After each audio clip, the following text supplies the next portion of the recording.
Welcome to Kicking It Local, the podcast all about the football community in South Australia. I'm your host, Johnny Kecko, and Macron Sports Hub Adelaide are ready to provide your club with all its teamwear needs. For club inquiries or online shopping, head to macronstoreadelaide.com.au and get ahead of the game and get ready for next season. This is part 2 of my chat with Tracey Jenkins, former Matilda and current West Adelaide head coach in the WNPL. If you missed out on part 1, go back and listen to that now. Otherwise, here is a quick refresher. We had some very progressive school teachers, male PE teachers, who put together a tournament for a girls' team. And out of that team, 3 of those girls, Jill Latimer, Karen Harris and myself, all made programs. And when you're talking about 45 years ago, how progressive were those male teachers? Yeah. Teachers make a difference. But I've always found that West Adelaide have actually been progressive in that space, and they still are. The men are totally interested in developing the women's game, and the pressure's the same. The first time I came to West Adelaide, it was Tracey. We won a championship. So it was kind of, I was well aware of what that, so they were passionate about getting a championship. 2022 was a big year for the club on both sides of the club as well, with the treble for the women, the promotion for the men's side as well. What was it like for you to be a part of that? We had a fantastic group, we really did, and the men, and it's Jimmy and I we're going through the same journey, it's like, and I really like we chat, at training, we'd chat, and it was just both surreal for the both of us. We had this team, and it was kind of like we had these 2 teams, and they were, the girls and the guys trained together on a Monday night. When I say train, at the same facilities, and we were happy. It was a happy environment. It still is a happy environment. It's a good environment. The player group are brilliant. So, but it's very much generated. I think Jimmy was the same around those values. Yep. The club, the culture of how we treat each other. That no one player defines or sets, and no one coach defines or sets. Whether the rules. The rules are, what are the rules for us? We treat each other with respect. We show courage. We listen to each other. We're vulnerable when we need to be, and the player group don't fear having an opinion. Yeah, and I think that really set us off on a good pathway. And we don't tolerate. You walk in, I think the past you've walked into change rooms and you have player group over here, you'll have a player group over there and some people over there, and it's just like, what's now, I walk into my change room, like music is on, they're all in there together, they're all happy, Yeah. Obviously when they lose they're disappointed, but there's no pointing the finger. It's all about, okay, what can we do? How can we get better? Well, you're all dancing the Zorba at the end of it at the Service FM Stadium after winning. Yeah, it's the culture, it's a respect thing. Yeah. It's a great club, very important. Their culture is very important. And, with Zoe, her family, the whole connection in there. So that was special for all of us. It was really special because we understand that. And you had Nicole Tilley, she's left now, but she was a big part of it last season as well. But you've managed to, you lost Liv Branley, who went over with Nicole, but she's back at the club now. How's it feel to have her back there as well? Great leader. She has changed the dynamics in and around our team because she is a very vocal. We had a very vocal, constructive individual who is a good player as well. And she came in, and Lara came from overseas as well. So Lara. So at the same time, we had 2 really, really strong players come back into our squad, which made a difference. Again, one of the positive things about Liv is she's courageous. Like if players. she wants to train at a certain standard, and she will tell players if it's not at the Yep. standard that it needs to be. So it's a lot of that stuff is player driven, but in a good way. Yep. And a player that's a standout in the league as well is Rachel Quigley. Yeah. Her character. She is.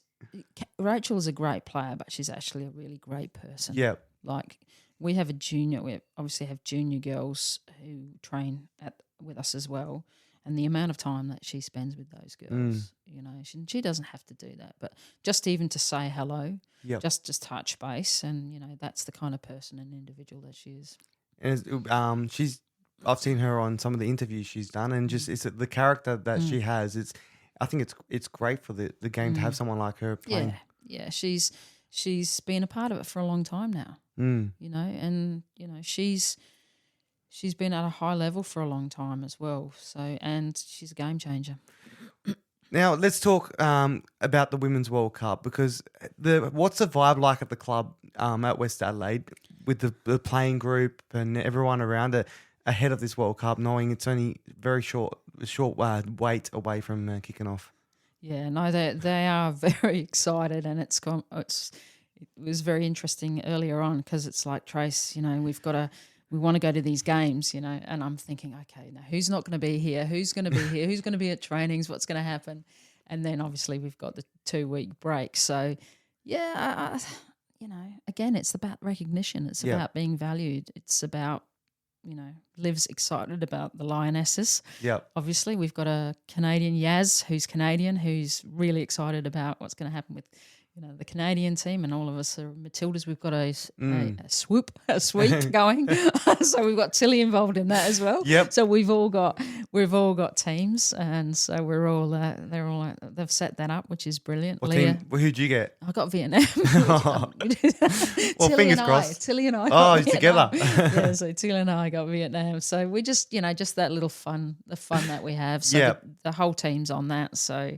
And there's a bit of banter that goes back and forward with that, especially. And I think especially with Canada and, you know, that's going to be tough. So for us to be in that group and have a Canadian in our team, it's going to be interesting. Is there any plans to watch it together? Or I think I think a few of the girls are going away. We'll be watching together and having the WhatsApp on going, right, what's happening here. So, yeah. But it's you know, Liv's taking off over to England for a couple of weeks, I think. So she'll be working, obviously watching from there, watching from a distance. But every one of them, and our junior players as well, will be watching it. I'm looking forward to it. Just as a spectator, to be able to see something like this on our home soil is going to be incredible. Yeah, it is. It's surreal, really, isn't it? You kind of think, wow. And to have such quality, and just, you know, from a coaching perspective, it's just about, you know, what are those problems that are going to be set up? You know, what formations are they going to be playing? Who are going to be the key players? You know, what can you bring? What can watching that bring to your game and to your players? So there'll be some key messages in there as well. And how cool is it to have countries training here as well? You look at China's based here, Panama's based here. There's other countries that are going to be coming in to warm up prior to the World Cup, and then you got England and all that playing here. It's going to be incredible to be able to witness that. Oh, it is. And you know what? And there's people out there, and you know, we talk about the Federation, the Kimberly Conti, and all those people that are working so hard behind the scenes. You know, yesterday I went out to the State Centre, and the amount of work that Kimberly Conti was doing in and around that space, and what an amazing woman she is, and how hard she's working. So we just take for granted that those pictures are going to be great, but there's a lot of people in South Australia, key administrators, that are, you know, are working tirelessly, lots of hours to make things look like they were just there and it just happened. So I'm really, really, really we need to think about that doesn't just happen. No. You know, and we've got so many volunteers last night. There was a lot of people that were putting their hand up to say, you know what, I'm going to be driving. You know, I'm going to be meeting the dignitaries, you know. So how exciting is that as well? And those people that are going to be volunteers in our state are actually going to meet those players. They're going to be with those players. They're going to be driving those players, and they are so excited about it. Not just the players. These are volunteers that are going out there and doing that. And all these volunteers are either players or volunteers at clubs in our league. They're involved. Some referees and people that are administrators in our game are all putting their hands up in the period where they've got 3 weeks off from the game. It's like a busy period as well that they've all taken off and they could go and relax, spend time with their family, but they've put their hand up to volunteer. And you know what? When they go in there, they'll have all these experiences, and again, they'll be able to come back and then offer us how can we do things better. And at the time, obviously, it's stressful right now for those people. And again, I take my hat off to Kimberly, who's been arranging all that and getting all those volunteers together to coordinate it. Over quite some time, now to see that once it's settled and it's done, there's a lot of pressure in that space to go, you know what, wow, look what we just did. Yep. So I'm, got to be proud of them. We're proud of our players. We've got to be proud of the people in the background as well. Absolutely. There's a lot of work going on that people don't know about. That's absolutely right. It's it's good for us to be able to see the back end of stuff, because a lot of people make comments about stuff but don't realize how much work goes into it. It's and also that talking about the pitch as well, Service FM Stadium, it's looking immaculate. Yeah. At one point, it was incredible, and to think that some of the players were playing on that in the lead up to it, but now it's obviously off. No one can go anywhere near it at the moment. FIFA's taking hold of it, but it's cool that once the World Cup's done, we're going to have that grass is going to be immaculate for the final series. And also some other local pitches as well. Well, it's interesting that you say that, because we are preparing to taking some of our local players, selected some of our local players to actually play a match at Cooper's to test some stuff in there. So wow, so that's happening soon, and those young players that get involved in that will be able to be on the same pitch that the World Cup players are going to be on. That's pretty cool. How's that all get selected, or how's that all work? It's just something that's in the pipeline at the moment. Yeah, that's pretty cool. Yeah. So testing it out, and that'll be a cool experience for these players. Cool experience for them. I mean, we've played at Cooper's, obviously, when it was High Marsh, but some of these young players haven't, so it'll be good. And how young are you talking? Just 16, 17. Yep. Yeah. That's some cool. Of the senior players, yeah. That's a cool memory to be able to absolutely. say I tested and warmed up that pitch for the World Stars. Yeah, it's brilliant. Yeah, it's absolutely brilliant. And that's the thing about this World Cup as well. It's creating opportunities and experiences for the generation that's not. Well, they're going to enjoy it now, but it's also going to give them an extra kick to keep going and push harder for the next generation. So we keep having experiences like this, I'm sure. Oh, absolutely. Yeah, it will. I mean, you need role models, don't you? Yeah. And the big thing about that as well, it's not just about the girls seeing that, they have these amazing role models, and that could be me one day. It's actually other people who may not be so positive about women playing football or soccer will go, you know what? They can actually play. They're actually really talented. This is a beautiful game. Yeah. And they play a beautiful style of football. So it brings that to the table. It brings more people in. Yeah, and we'll talk about that as well, that mentality people have. I have conversations very regularly with people that have the exact same thoughts, that they're they're open to women's football, but they're not understanding on how good it actually could be. Then the World Cup is going to be. Yeah, absolutely. It's a very technical game. It's a different, obviously now we're, the pace of the game is getting quicker. The people, the coaching group that you've got in there now, brilliant coaches, the best coaches in the world, bringing these women over, and I think that's and when they get the right people in the right places, you'll see some fantastic football. The mentality these people have right now ahead of this World Cup, did you see this exact same, or was it worse when you were playing? Oh, it was much worse when I was playing. Yeah. You weren't allowed. They weren't allowed. Football was not considered a sport for women. So essentially, if you played it, there was something wrong with you. So we fought those battles very much. I mean, again, some of the abuse that I personally was subjected to as a kid playing the game was uncalled for, unnecessary. but you just loved the game, so you played it. Very different now. Football is accepted as a sport for women. Yep. Now, and it has become one of the most popular sports for women. But it was definitely not like that when I was younger. How did it feel to play the game you're loving, but having those people make comments and abuse you? Does it put you off a little bit, or Yeah, did it? It didn't put. It made you just feel like oh, what's wrong with me? Yep. No, so there's those, again, it's about being valued, isn't it? It's about being valued, and if you can have an influence on someone by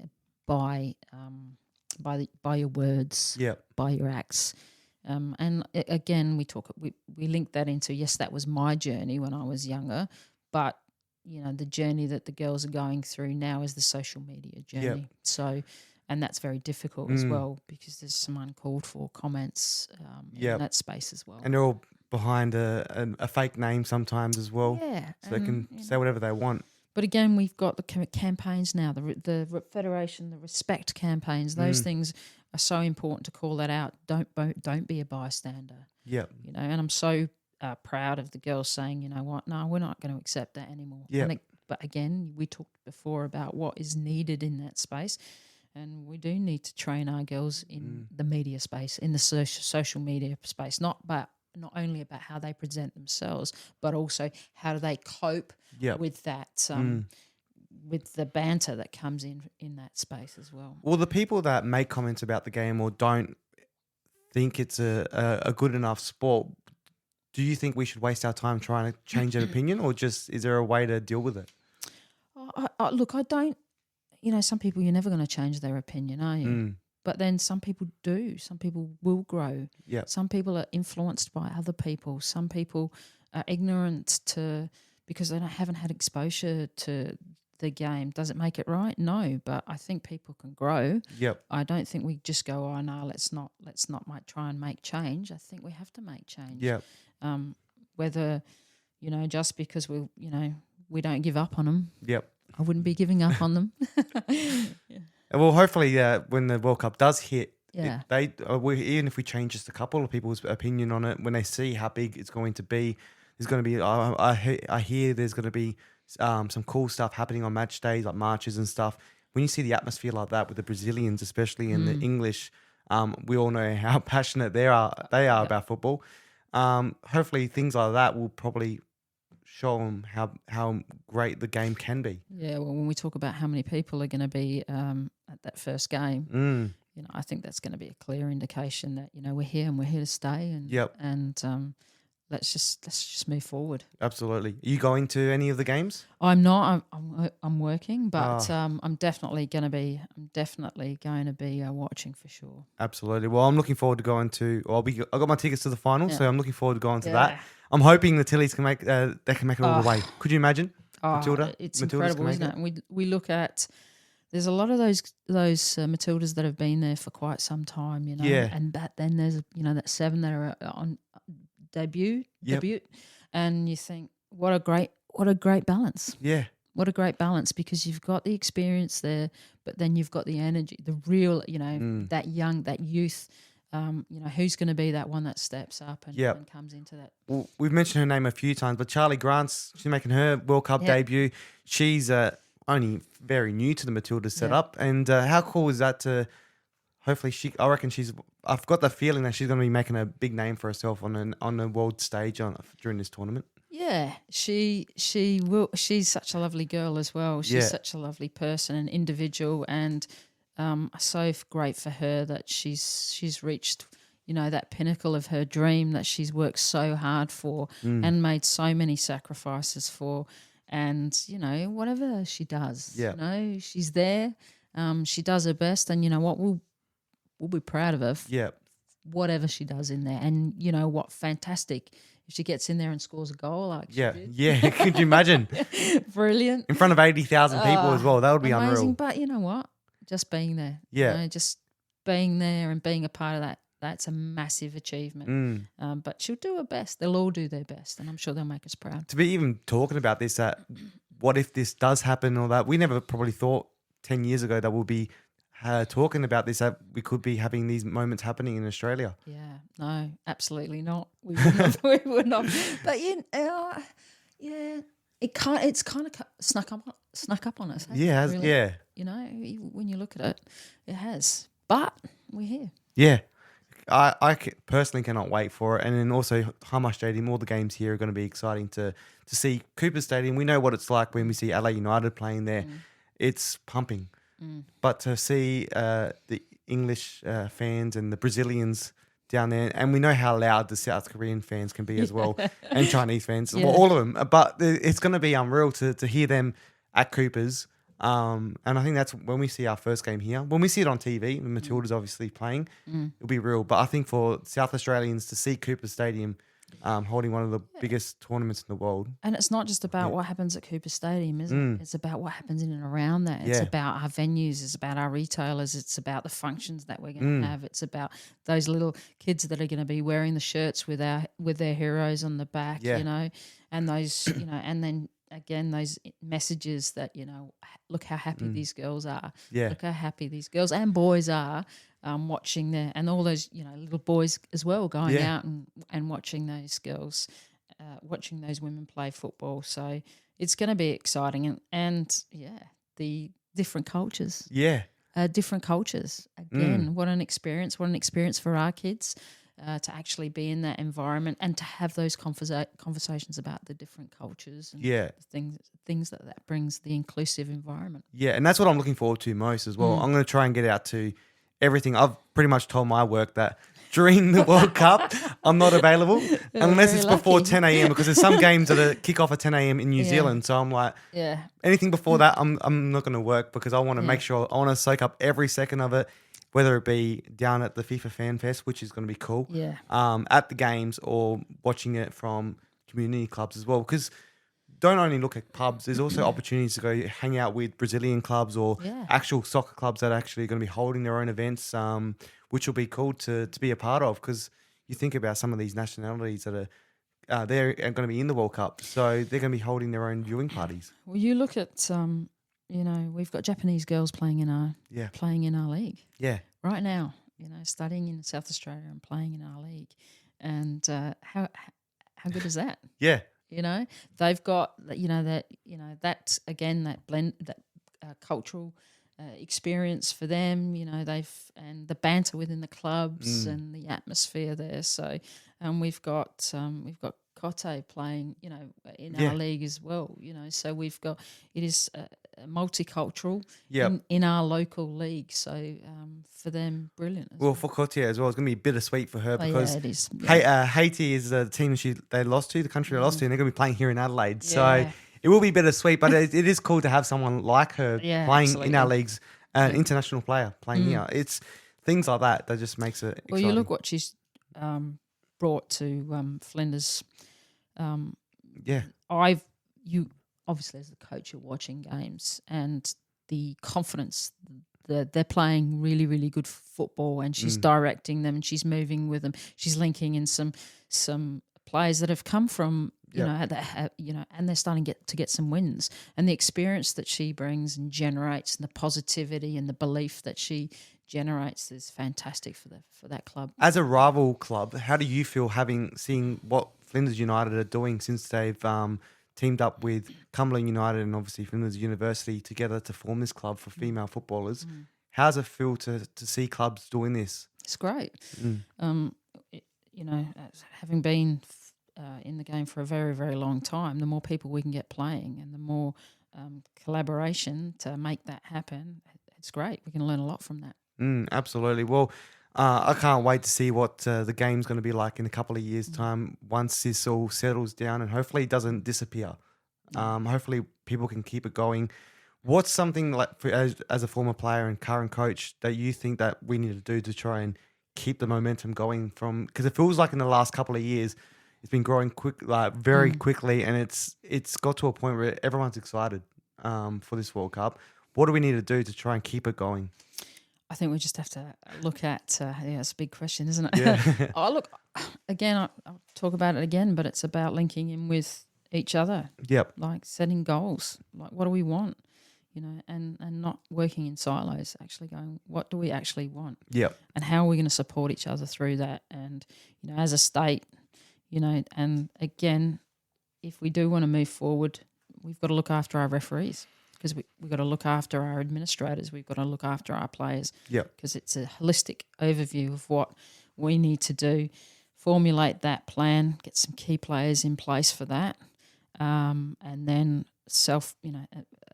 reflect on the things that you do well, Yep. but also reflect on the things that you can do better and be a bit vulnerable in that space at every level, at club level as well.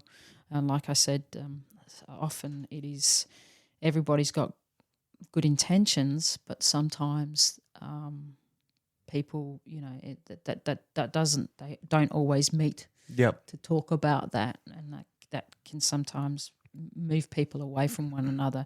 Whereas I think if we were actually all work together, believe it or not, if we all worked together and had some difficult conversations, but actually embedded that with respecting one another and saying, well, what's our key goal? Our key goal is to make football great in South Australia, to continue to just pump people through these programs and to facilitate some good environments, good structures, good facilities, you know, to support our referees, to respect our referees. It's a big one. Yeah, to acknowledge the people in the background.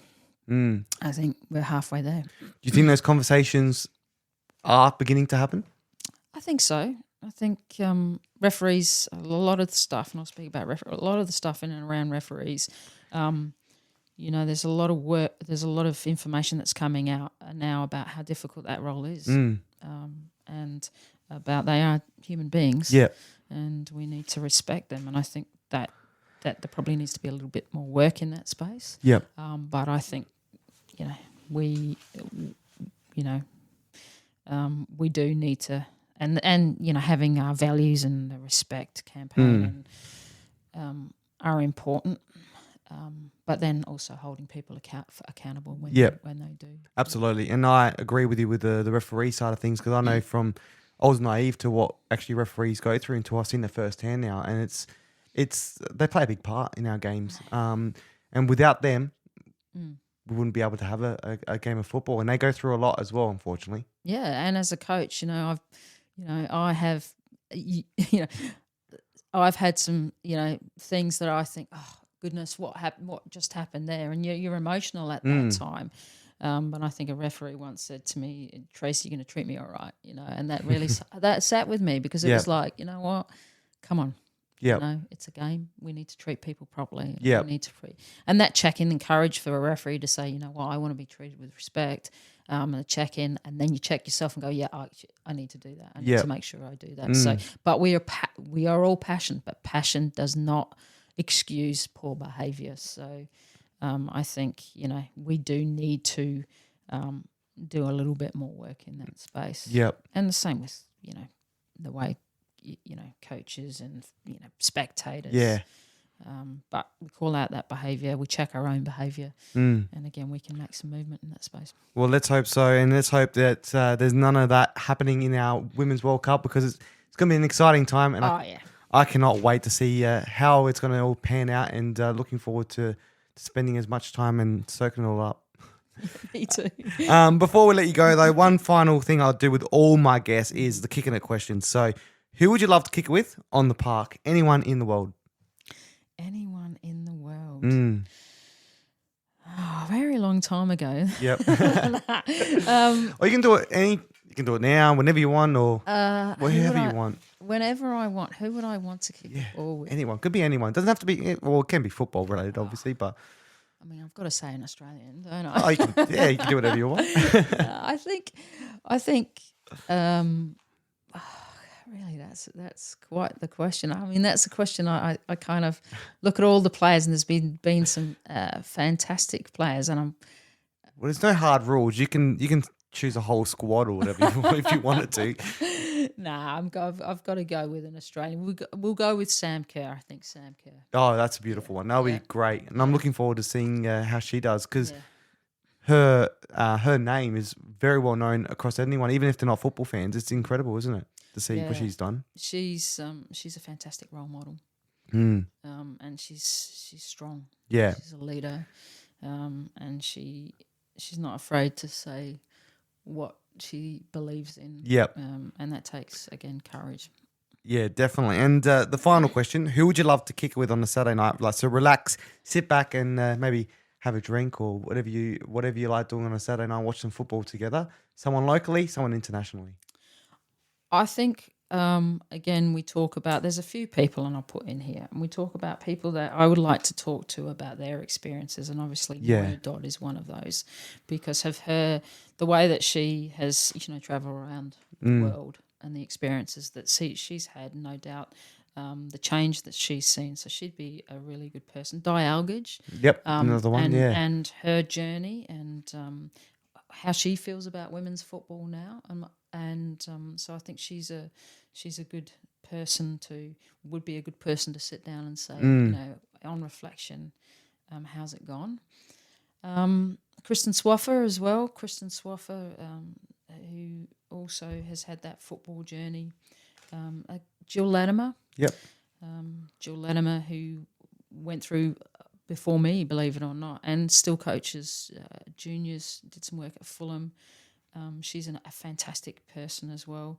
And, those are the types of people as players that you'd want to sit down, but there'd be a whole list of players, of not just players, but of people, administrators, and surgeon, who basically was the stalwart of South Australian football and made sure that it was established with a few others at that time.